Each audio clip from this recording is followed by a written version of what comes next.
Hi hello friends, ఈరోజు మనం ముఖ్యంగా చూసుకుంటే ట్యాంక్ బండ్పై శ్రీపాదరావు విగ్రహం, అదేవిధంగా చాకలేలమ్మ, సర్దార్ సర్వాయి పాపన్న లాంటి గొప్ప గొప్ప పోరాట యోధుల యొక్క విగ్రహాలను ట్యాంకు బండ్పై ప్రదర్శించాలని ప్రభుత్వం నిర్ణయం తీసుకుంది.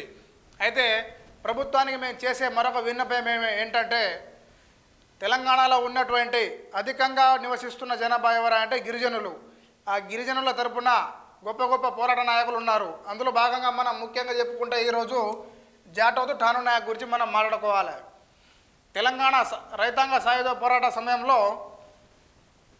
ప్రస్తుత జనగామ జిల్లాలోని పడమట తండాకు చెందిన జాటో ఠాను నాయకు అప్పటి జనగామ, నల్గొండ లాంటి అనేక జిల్లాలను కలుపుకొని జమీందారీ భూస్వామి అయినటువంటి విష్ణూరి రామచంద్రారెడ్డి అలాంటి భూస్వామి యొక్క అధికారాలను, వారి యొక్క అహంకారాలను దెబ్బ కొట్టాలి, ఎలా విధంగా అణిచివేయాలనే ఉద్దేశంతో భూస్వాములకు వ్యతిరేకంగా తెలంగాణ రైతాంగ సాయుధ పోరాటానికి అనుకూలంగా పోరాటం చేశారు. ఇలాంటి గొప్ప గొప్ప గిరిజన నాయకుల విగ్రహాలను సైతం ట్యాంక్ బండ్పై ప్రదర్శించాలని మేము ప్రభుత్వాన్ని కోరుతున్నాం. ఈ వీడియో రేవంత్ రెడ్డి గారికి చేరేంత వరకు షేర్ చేయాలని కోరుకుంటున్నాం.